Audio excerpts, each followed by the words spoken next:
Hello दोस्तों, स्वागत है आपका हमारे यूट्यूब चैनल एम के रेस स्टडी पे। उम्मीद करते हैं सभी लोग स्वस्थ होंगे, बेहतर होंगे और आप सबकी तैयारी अच्छे से चल रही होगी। आज हम लोग डिस्कस करेंगे साइंस विज्ञान प्रैक्टिस सेट 2 टॉप 40 क्वेश्चन और हम लोग यूथ कंपटीशन टाइम्स इस बुक का सोल्यूशन कंप्लीट कर रहे हैं। इसमें गणित एवं विज्ञान को हम लोग प्रॉपर डिस्कस करेंगे। ये क्लास आपकी बीपीएससी शिक्षक भर्ती 3.0 एंड 4.0 के लिए रामबाण साबित होगी।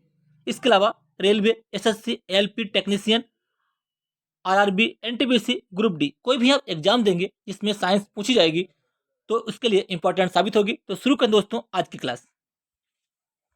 आज का पहला क्वेश्चन ए रहा है स्क्रीन पे, क्वेश्चन नंबर 1। आज हमारे दूसरा सेट है और हम लोग टोटल 15 सेट कंप्लीट करेंगे। प्रत्येक सेट में 40 क्वेश्चन साइंस के और 40 क्वेश्चन मैथ के, कुल मिलाकर हम लोग 1200 क्वेश्चन कंप्लीट करेंगे, जिसमें 600 क्वेश्चन साइंस के होंगे और 600 क्वेश्चन मैथ के होंगे। ये सीरीज आप सभी के लिए रामबाण साबित होगी। तो आज का पहला क्वेश्चन ये रहा स्क्रीन पे, क्वेश्चन नंबर 1। रेडियोधर्मिता की एसआई इकाई क्या है?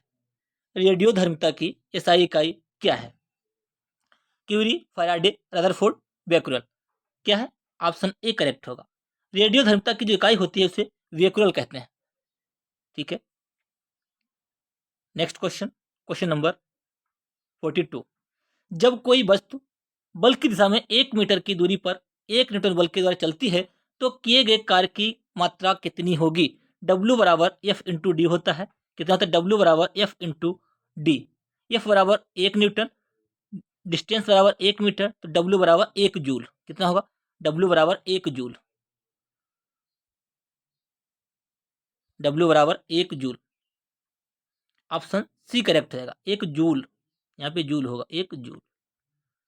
अगला क्वेश्चन, क्वेश्चन नंबर 43। निम्न में से कौन सा कथन गलत है? इनमें से कथन दिया हुआ है, हमको क्या है देखना कि कौन सा इसमें से गलत है। वस्तु का भार ध्रुवों पर अधिकतम और विषुवत रेखा पर न्यूनतम होता है। वस्तु का भार विषुवत ध्रुवों पर अधिकतम और विषुवत रेखा पर न्यूनतम होता है। बिल्कुल करेक्ट है, क्योंकि जी का मान जो होता है वो विषुवत रेखा पर अधिक होता है, सर्वाधिक होता है। और जी का मान ध्रुवों पर, जी का जो मान होता है, जी का मान ध्रुवों पर अधिक होता है और विषुवत रेखा पर कम होता है। ठीक है, क्योंकि जी का जो फार्मूला होता है जी बराबर जी एम बटे आर स्क्वायर। जी एम बटे आर स्क्वायर ये फार्मूला होता है। आप देखेंगे कि हमारी पृथ्वी इस टाइप से गोल दीर्घवृत्ताकार होती है। यहाँ विषुवत रेखा, यहाँ पे त्रिज्या जितनी बड़ी होगी, जब आर बड़ी होगी, आर की मात्रा बड़ी होगी तो जी का मान कम होगा। ध्रुव विषुवत रेखा पर कम होता है और ध्रुवों पर जी का मान अधिकतम होता है। वस्तु का भार ध्रुवों पर अधिकतम और विषुवत रेखा पर न्यूनतम होता है। बिल्कुल करेक्ट दिया हुआ ये। वस्तु का भार ध्रुवों पर न्यूनतम नहीं भैया, ध्रुवों पर अधिकतम होता है। विषुवत रेखा पर अधिकतम, विषुवत रेखा पर न्यूनतम होता है। यही हमारा गलत दिया हुआ है। पृथ्वी के केंद्र पर वस्तु का भार शून्य होता है। बिल्कुल करेक्ट बात है। वस्तु को अधिक ऊंचाई पर ले जाने पर उसका भार कम हो जाता है।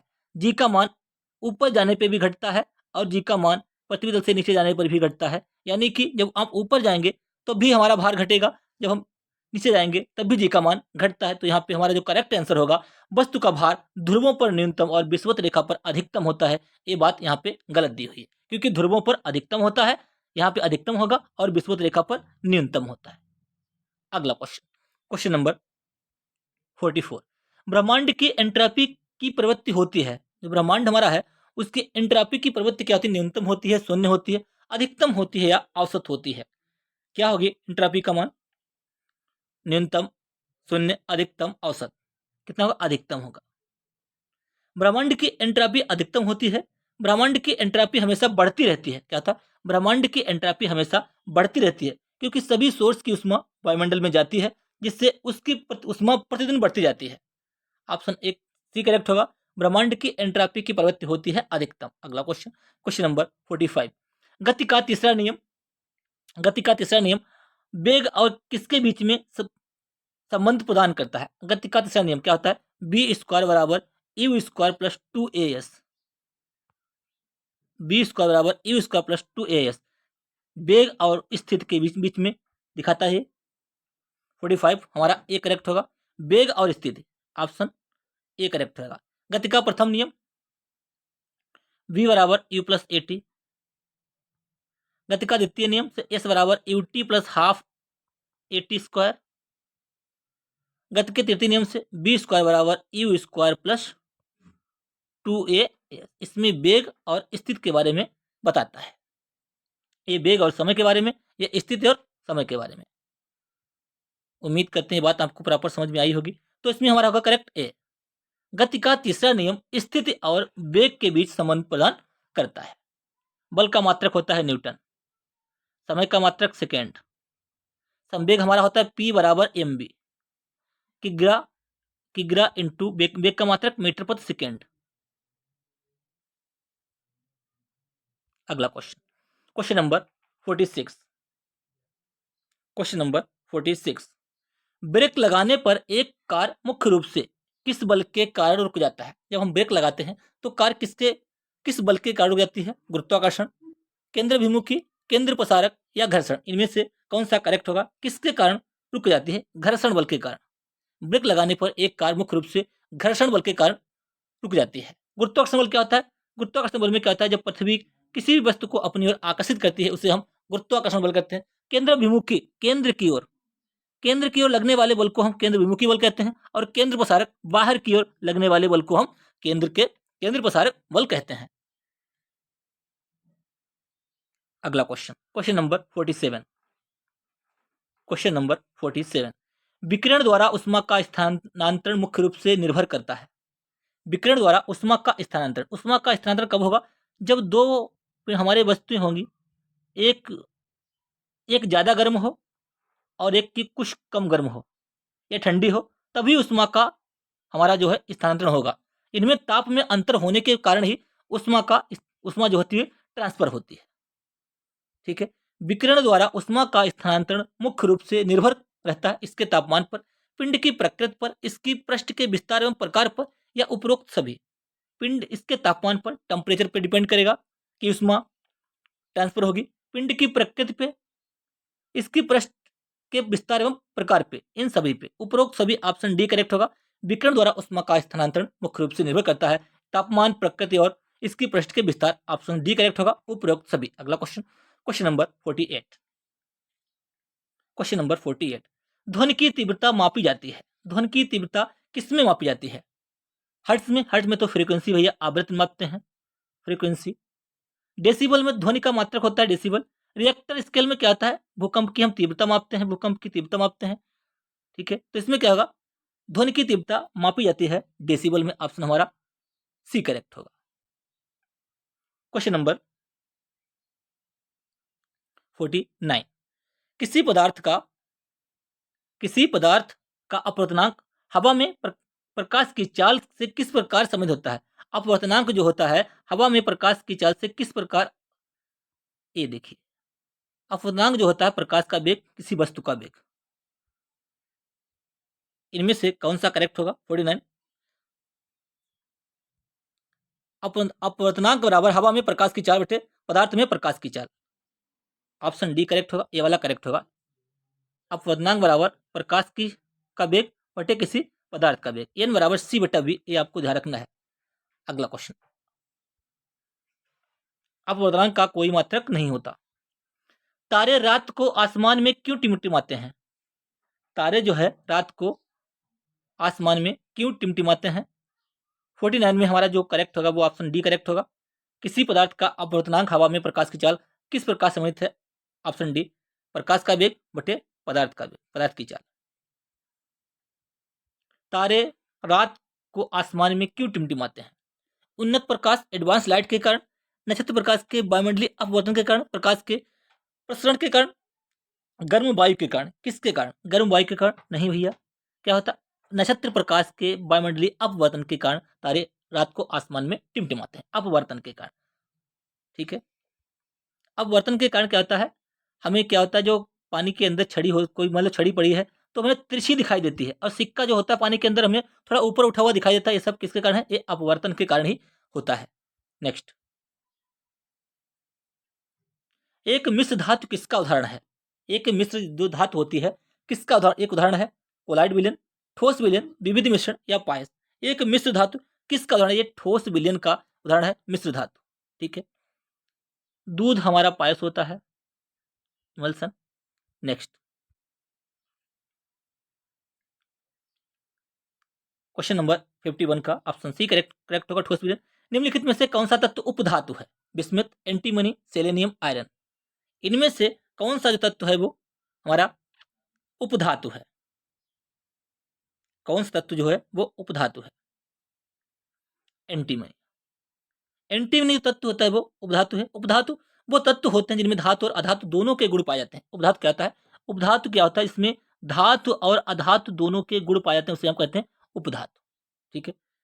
उपधातुओं की कुल संख्या कितनी होती है? उपधातु टोटल है 7। कितने हैं? 7। कौन कौन से? बोरान है, सिलिकॉन है, जर्मेनियम है, आर्सेनिक है, एंटीमनी, टेलेरियम और पोलोनियम। ये आपको यहाँ पे ध्यान रखना है। उपधातुएं कितनी है? 7। नेक्स्ट क्वेश्चन नंबर 53, हाइड्रोजन के समस्थानिक ड्यूटेरियम में होते हैं। हाइड्रोजन के 3 समस्थानिक होते हैं, 1H1, 1H1, 1H2, 1H3। Protium, deuterium, पहला है प्रोटियम, दूसरा ड्यूटेरियम, तीसरा है ट्राइटियम। हाइड्रोजन के समस्थानिक ड्यूटेरियम में कितने होते हैं? क्या होते हैं? 0 न्यूट्रॉन और 1 प्रोटॉन। n बराबर होता है, द्रव्यमान संख्या में से हम ये घटा देंगे। देखिए प्रोटियम क्या था, ड्यूटेरियम क्या था? 1H2। ठीक है, ए बराबर 2 है और जेड बराबर 1 है। प्रोटॉन की संख्या क्या होगी? प्रोटॉन बराबर जेड बराबर पी बराबर ई होता है, यानी कि जो परमाणु क्रमांक होता है वही हमारा प्रोटॉन होता है, यही हमारा प्रोटॉन है। प्रोटॉन की संख्या 1, 0 न्यूट्रॉन और 1 प्रोटॉन, प्रोटॉन की संख्या 1 है। ठीक है, 2 प्रोटॉन नहीं है इसमें, 1 प्रोटॉन, 1 प्रोटॉन है और 1 प्रोटॉन है। न्यूट्रॉन कितने हैं? n बराबर ए माइनस जेड, 1 इलेक्ट्रॉन, n बराबर न्यूट्रॉन 2 माइनस 1, यानी कि 1 न्यूट्रॉन है और 1 प्रोटॉन है। 1 प्रोटॉन और 1 न्यूट्रॉन, ऑप्शन बी करेक्ट हो जाएगा। उम्मीद करते हैं बात आपको प्रॉपर समझ में आई होगी। यहाँ पे देखिए इसका क्या होता है, हमारा जो मान लीजिए कोई एक्स हमारा एलिमेंट है, इसकी मान लीजिए परमाणु क्रमांक संख्या 7 है, इसकी मान लीजिए 14 है, तो हम ए बराबर क्या होता है हमारा? पी प्लस एन होता है। ए बराबर हमारा पी की जगह पर हम जेड भी लिख सकते हैं, जेड प्लस एन। एन जो होता है एन बराबर ए माइनस जेड, यानी कि परमाणु संख्या में से, द्रव्यमान संख्या में से हम परमाणु क्रमांक घटाते हैं तो हमें न्यूट्रॉनों की संख्या प्राप्त होती है। और जो नीचे होता है ये परमाणु क्रमांक, इसे ही जेड बराबर पी बराबर ई, यानी कि ये प्रोटॉनों संख्या और इलेक्ट्रॉनों की संख्या होती है। उम्मीद करते हैं ये पॉइंट आपको प्रॉपर समझ में आ गया होगा, यानी कि 1 प्रोटॉन और 1 न्यूट्रॉन होता है। अगला क्वेश्चन, क्वेश्चन नंबर 54। 54, खाद्य पदार्थों में दुर्गंध आने का मुख्य कारण वसा और तेलों का है। खाद्य जो पदार्थ होते हैं दुर्गंध आने का मुख्य कारण वसा और तेलों का क्या है? हाइड्रोलिसिस है, ऑक्सीकरण, शोधन या अवकरण। इनमें से कौन सा करेक्ट होगा? 54, ऑप्शन बी करेक्ट होगा, ऑक्सीकरण। खाद्य पदार्थों में दुर्गंध आने का मुख्य कारण वसा और तेलों का ऑक्सीकरण होता है। ऑक्सीकरण क्या है? ऑक्सीकरण एक रासायनिक प्रक्रिया होती है। ऑक्सीकरण एक रासायनिक प्रक्रिया है जिसमें पदार्थ क्या करता है? ऑक्सीजन से संयोग करता है, इसमें ऑक्सीजन आकर जुड़ जाती है ऑक्सीकरण में। ठीक है, और हाइड्रोजन बाहर निकल जाती है, यानी कि उसका त्याग हो जाता है। नेक्स्ट, क्षारीय विलयन का पीएच मान होता है, क्षारीय विलयन का पीएच मान कितना होता है? क्षारीय विलयन का पीएच मान कितना होता है? देखिए यहाँ पे हमारा होता है 7 बीच में, 7 से अधिक, 7 से कम। 7 से कम वाले होते हैं अम्लीय, 7 पे होता है उदासीन, और 7 से अधिक जो होते हैं वो होते हैं क्षारीय। क्षारीय विलयन का पीएच मान होगा 7 से अधिक, ऑप्शन ए करेक्ट होगा। अगला क्वेश्चन, क्वेश्चन नंबर 56, किसी आवर्त में परमाणु क्रमांक में वृद्धि होने पर क्या होता है? किसी आवर्त में परमाणु क्रमांक में वृद्धि होने पर धात्विक गुण में वृद्धि होती है। देखिए धातुएं हमारी जो होती हैं वो पहले और दूसरे वर्ग में होती हैं, अधिक होती हैं। देखिए कौन कौन सी हैं? हाइड्रोजन, LiNa, ये सब हमारी धातुएं हैं। जब हम इधर जाएंगे तो उधर हमारा अधातु आएंगे अधिकतर। ठीक है, कार्बन हो गया। धातु क्या होती है? धातु में 1 2 3, लास्ट में इसमें 1 2 3 इलेक्ट्रॉन होते हैं। और धातु क्या होती है? पॉजिटिव आयन देती हैं, जैसे Na हो गया, हमारा Mg हो गया, इस टाइप से इन पे पॉजिटिव चार्ज होता है धातुएं, और जो अधातुएं होती हैं उन पे नेगेटिव चार्ज होता है। धात्विक गुण में वृद्धि होती है आवर्त में परमाणु क्रमांक में वृद्धि होने पर क्या होता है? आवर्त में जब इधर बढ़ेंगे तो धातु प्रकृति घटती है, धातु प्रकृति क्या कहते हैं? घटती है। ये वाला हमारा गलत हो गया। रासायनिक अभिक्रियाशीलता में कमी आती है, रासायनिक अभिक्रियाशीलता में कमी आती है, इनमें से कौन सा करेक्ट है? रासायनिक अभिक्रियाशीलता में कमी आती है, ये भी गलत है। धात्विक गुण में कमी आती है, बिल्कुल करेक्ट है। जब हम इधर से उधर जाएंगे, इधर को जाएंगे, बाएं से दाएं जाएंगे, तो धात्विक जो प्रकृति होती है वो इसमें कमी आती है। ऑप्शन सी करेक्ट हो जाएगा, ऑप्शन सी करेक्ट होगा। इसमें धात्विक प्रकृति क्या होती है? धात्विक गुण में कमी आती है। अगला क्वेश्चन, क्वेश्चन नंबर 57। पानी को ब्लीचिंग पाउडर में मिलाने पर कौन सी गैस निकलती है? पानी को ब्लीचिंग पाउडर CaOCl2, जब हम पानी को इसमें मिलाएंगे 2HCl और CO2, कार्बन डाइऑक्साइड, क्लोरीन, क्या कौन सी गैस में से निकलेगी? पानी को ब्लीचिंग पाउडर में मिलाने पर कौन सी गैस निकलती है? Bleaching powder CaOCl2, CaOCl2, CaOCl2, bleaching powder हो गया ये। को इसको हम जब पानी में मिलाएंगे H2O से रिएक्शन कराएंगे तो क्या बनेगा? हमारा बुझा हुआ चूना बनेगा, CaOH का होल ट्वाइस प्लस Cl2, यानी कि क्लोरीन गैस निकलेगी मेरे भाई। क्या निकलेगी? क्लोरीन। ऑप्शन डी करेक्ट है। ब्लीचिंग पाउडर का सूत्र जो होता है अभी बताया CaOCl2 होता है, CaOCl2 होता है। इसे कैल्शियम हाइपोक्लोराइड भी कहा जाता है। इसे क्या कहते हैं? इसे कैल्शियम हाइपोक्लोराइड भी कहा जाता है। यह एक अकार्बनिक यौगिक है। इसका उपयोग क्लोरोफॉर्म तथा क्लोरीन गैस बनाने में किया जाता है। इसका उपयोग किसके लिए? क्लोरोफॉर्म और क्लोरीन बनाने में किया जाता है। क्लोरोफॉर्म जो फार्मूला होता है वो CHCl3 होता है, क्लोरोफॉर्म, और क्लोरीन Cl2, क्लोरीन बनाने में किया जाता है इसका, ब्लीचिंग पाउडर का।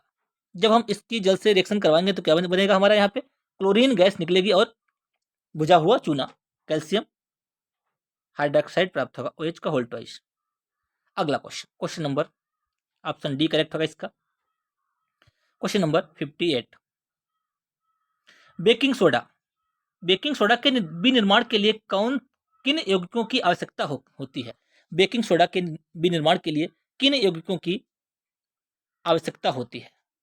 जल और ब्लीचिंग पाउडर, सोडियम कार्बोनेट और जल नहीं, साधारण नमक, कार्बन डाइऑक्साइड और अमोनिया, ये हमारा करेक्ट है। बेकिंग सोडा के निर्माण के लिए साधारण नमक NaCl, कार्बन डाइऑक्साइड CO2 और अमोनिया NH3 की आवश्यकता होती है। ऑप्शन सी करेक्ट हो जाएगा। इसका रासायनिक नाम क्या होता है? Sodium bicarbonate. बेकिंग सोडा का जो रासायनिक नाम क्या होता है? Baking soda NaHCO3, sodium bicarbonate, sodium bicarbonate, इसका फुल नाम होता है पूरा सोडियम बाइकार्बोनेट। इसे बेकिंग सोडा, इसे या खाने का सोडा भी कहते हैं, खाने का सोडा भी इसको ही कहा जाता है। इसका उपयोग किस लिए होता है? इसका उपयोग पेट की जो अम्लता कम करने की दवा बनाने में, आग बुझाने में यंत्र के रूप में किया जाता है। इसका उपयोग किस में होता है? इसका उपयोग किसके लिए? पेट की जो अम्लता होती है, पेट की अम्लता कम करने में, पेट की अम्लता कम करने में, और दवा बनाने, पेट की अम्लता कम करने की दवा बनाने में, इसके अलावा आग बुझाने के यंत्र के रूप में किया जाता है। अगला क्वेश्चन, ऑप्शन इसमें सी करेक्ट होगा, साधारण नमक, कार्बन डाइऑक्साइड और ammonia. Next question number 59। Gypsum और प्लास्टर ऑफ पेरिस के रासायनिक सूत्र क्रमशः हैं। देखिए, जिप्सम में क्या होता है? जिप्सम होता है CaSO4 × 2H2O और प्लास्टर ऑफ पेरिस होता है CaSO4 × ½ H2O। बिल्कुल करेक्ट है, यही हमारा करेक्ट होगा पहला, जिप्सम और प्लास्टर ऑफ पेरिस। जिप्सम में क्या होता है? जिप्सम में जल के 2 मोलिकुल होते हैं और इसमें क्या था? इसमें ½ मोलिकुल होता है। ऑप्शन ए करेक्ट होगा। अगला क्वेश्चन, क्वेश्चन नंबर 60। निम्नलिखित में से किस जीवाश्म ईंधन में ब्यूटेन इसका मुख्य घटक होता है? ब्यूटेन किसका है? प्राकृतिक गैस, LPG, ईंधन तेल, कोयला। ब्यूटेन किसका है? मुख्य घटक होता है भैया LPG, लिक्विडफाइड पेट्रोलियम गैस का जो लिक्विडफाइड, इसकी फुल फॉर्म है लिक्विडफाइड पेट्रोलियम गैस, इसका मुख्य जो घटक होता है वो ब्यूटेन होता है। नेक्स्ट क्वेश्चन, ब्यूटेन, इसमें ब्यूटेन और प्रोपेन होती है मेरे भाई, BP याद रखिएगा, ब्यूटेन, ब्यूटेन और प्रोपेन। अगला क्वेश्चन, क्वेश्चन नंबर 61। निम्न में से कौन सा वसा के पाइसीकरण में शामिल होता है? वसा के पाइसीकरण में, वसा के जो पाइसीकरण को में शामिल कौन होता है? अमाशय होता है क्या, अग्नाशय, प्लीहा या यकृत? वसा के पाइसीकरण में क्या होता है? यकृत जो होता है वो शामिल होता है। वसा के पाइसीकरण में यकृत शामिल होता है। पाइसीकरण वसा को छोटी रक्त कोशिकाओं में तोड़ने की प्रक्रिया है। पाइसीकरण क्या है? वसा को छोटी रक्त कोशिकाओं में तोड़ने की प्रक्रिया है, ताकि एंजाइम कार्य कर सके और भोजन अधिक आसानी से पच सके। नेक्स्ट, आरबीसी का कब्रिस्तान किसको कहते हैं? आरबीसी की मृत्यु किसमें होती है? आरबीसी की मृत्यु प्लीहा में होती है। ठीक है, स्प्लेन में। अग्नाशय हमारी मिक्स्ड ग्लैंड है, जो एंजाइम और हार्मोन दोनों दोनों स्रावित करती है, एंजाइम और हार्मोन। नेक्स्ट, लार में मौजूद निम्न में से कौन सा एंजाइम स्टार्च के जटिल अणु को सरल शर्करा अणु में विघटित कर देता है? कौन सा एंजाइम? लार में कौन कौन से एंजाइम हमारे होते हैं? एमाइलेज होता है, लार में एमाइलेज होता है, और ट्रिप्सिन होता है, और लाइपेज होता है।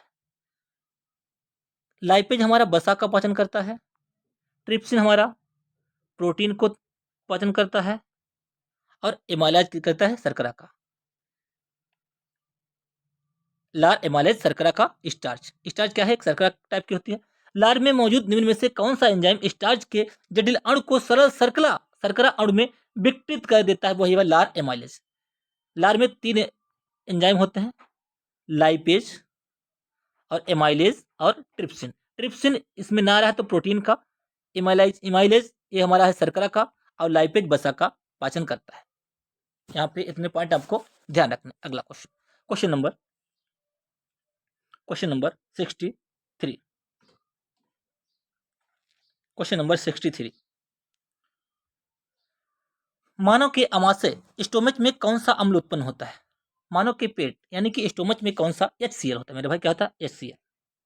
अमाशय मानव शरीर के ग्रास नली और ग्रहणी के बीच स्थित होता है। इसके ऑक्सीटनिक कोशिकाओं से HCl अम्ल निकलता है। क्या से? अमाशय से HCl अम्ल निकलता है, जो भोजन के साथ आए हुए जीवाणुओं को नष्ट कर देता है तथा एंजाइम की प्रक्रिया को तीव्र कर देता है। जो HCl का क्या काम होता है? HCl होता है भोजन के माध्यम को अम्लीय बना देता है। जो भोजन का जो माध्यम होता है उसे अम्लीय बना देता है, जिससे लार के टाइलिन की क्रिया समाप्त हो जाती है। नेक्स्ट, ऑप्शन बी करेक्ट होगा। अगला क्वेश्चन, क्वेश्चन नंबर 64, मानव रक्त के निर्माण के लिए इनमें से किसकी आवश्यकता होती है? निकेल, कोबाल्ट, तांबा या कॉपर, लौह, आयरन। मानव के रक्त में क्या पाया जाता है?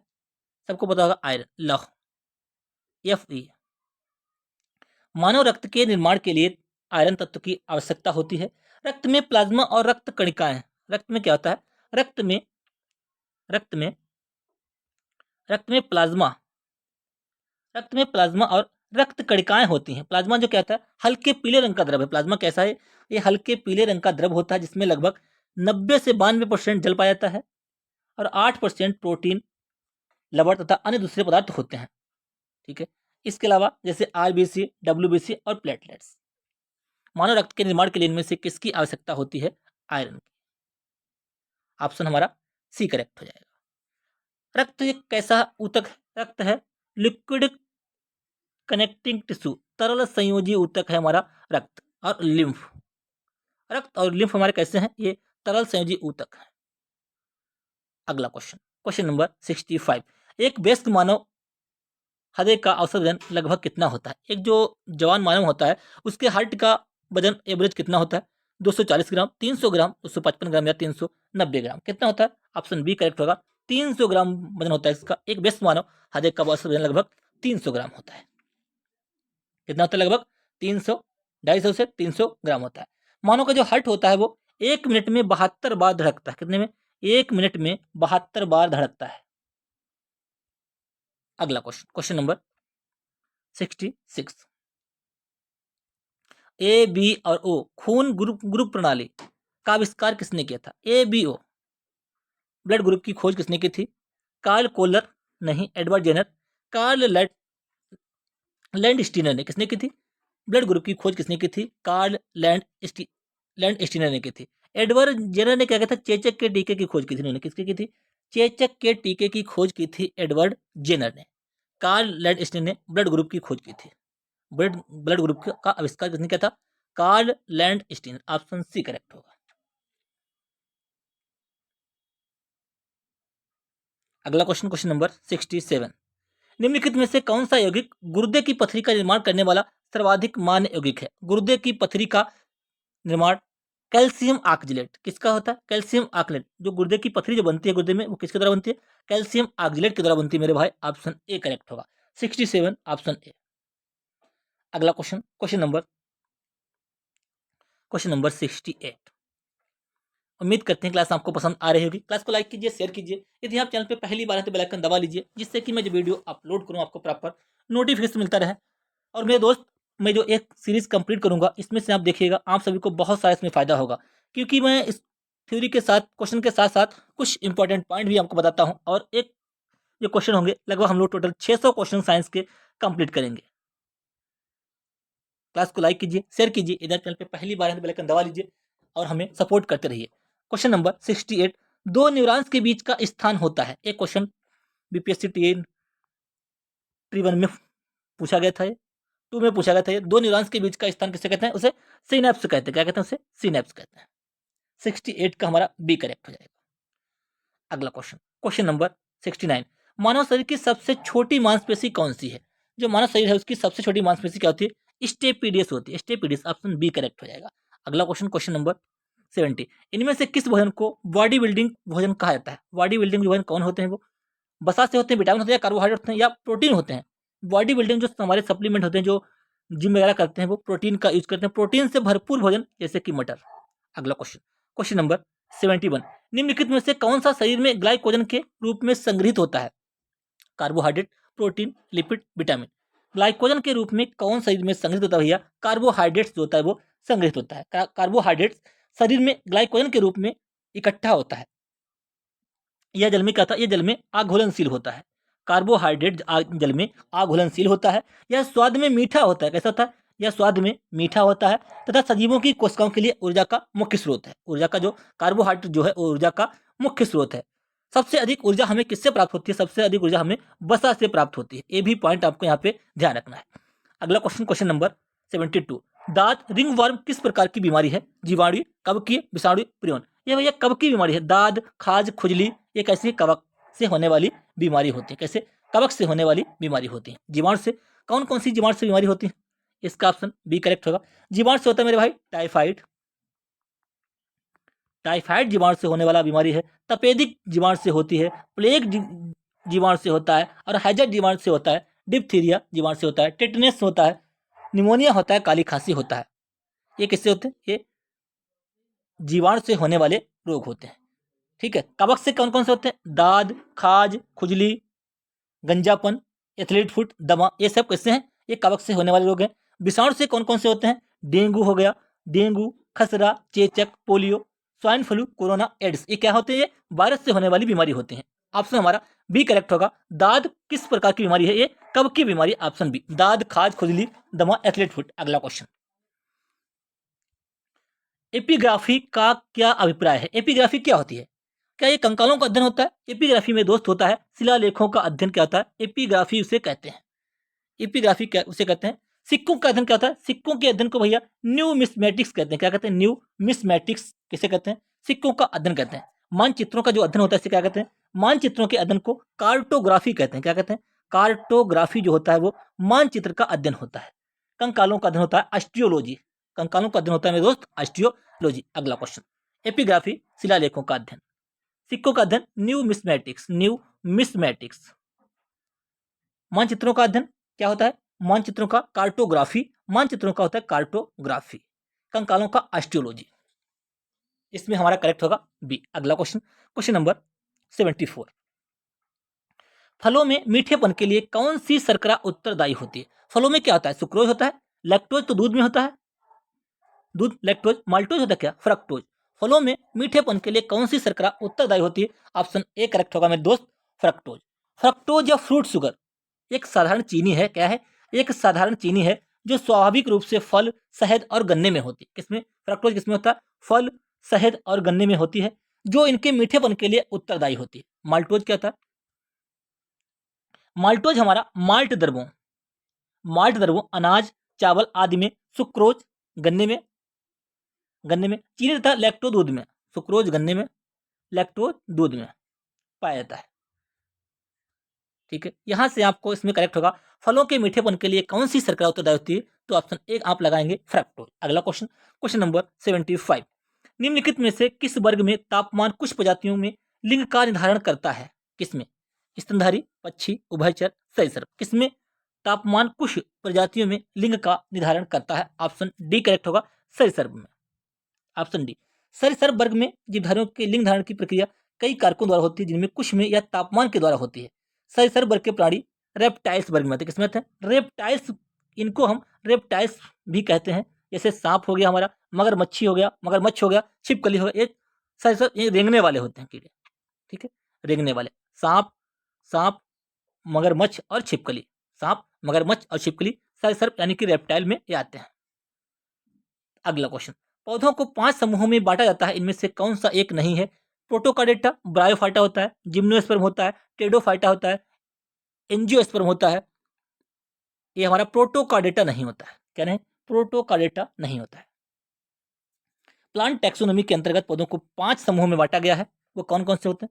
एक होता है थैलोफाइटा, थैलोफाइटा, एक होता है थैलोफाइटा, एक होता है ब्रायोफाइटा 2, एक होता है टेडोफाइटा 3, जिम्नोस्पर्म और एंजियोस्पर्म।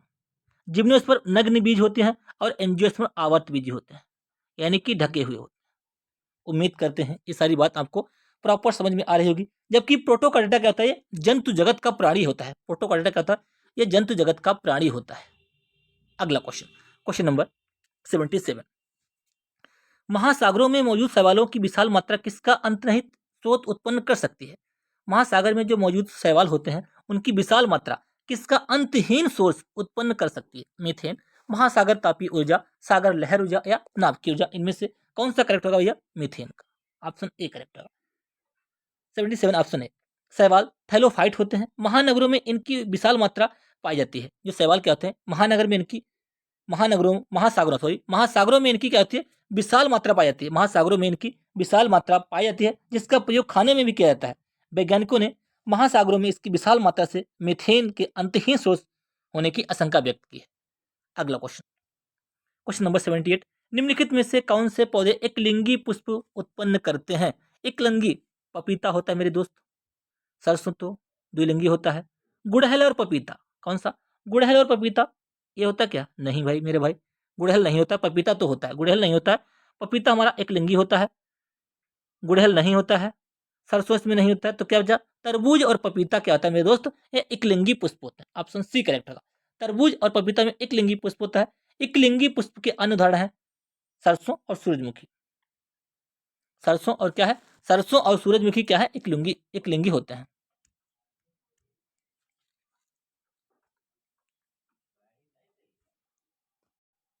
कौन से पौधे एकलिंगी पुष्प उत्पन्न करते हैं? तरबूज और पपीता। ऑप्शन सी करेक्ट हो जाएगा। अगला क्वेश्चन, क्वेश्चन नंबर, पौधों की जड़ें ऑक्सीजन कहां से प्राप्त करती हैं? क्वेश्चन नंबर सेकंड लास्ट, पौधों की जड़ें ऑक्सीजन कहां से प्राप्त करती हैं? ये मिट्टी के कणों के बीच मौजूद वायु अवकाशों से प्राप्त करती है। किसके? मिट्टी के कणों के बीच मौजूद वायु अवकाशों से ये जड़ें जो ऑक्सीजन प्राप्त करती है। लास्ट क्वेश्चन आज का, निम्नलिखित में से कौन सा विकल्प पौधों में उत्सर्जन के विभिन्न तरीकों को दर्शाता है? पौधों में उत्सर्जन के विभिन्न तरीकों को दर्शाता है। बाष्प उत्सर्जन, विसरण और संग्रहण, केवल विसरण, केवल वाले तो ये बिल्कुल गलत होंगे। केवल नहीं, केवल विसरण और संग्रहण नहीं, तीनों गलत, यानी कि ऑप्शन ए करेक्ट होगा। बाष्प उत्सर्जन, विसरण और संग्रहण, ऑप्शन ए करेक्ट होगा।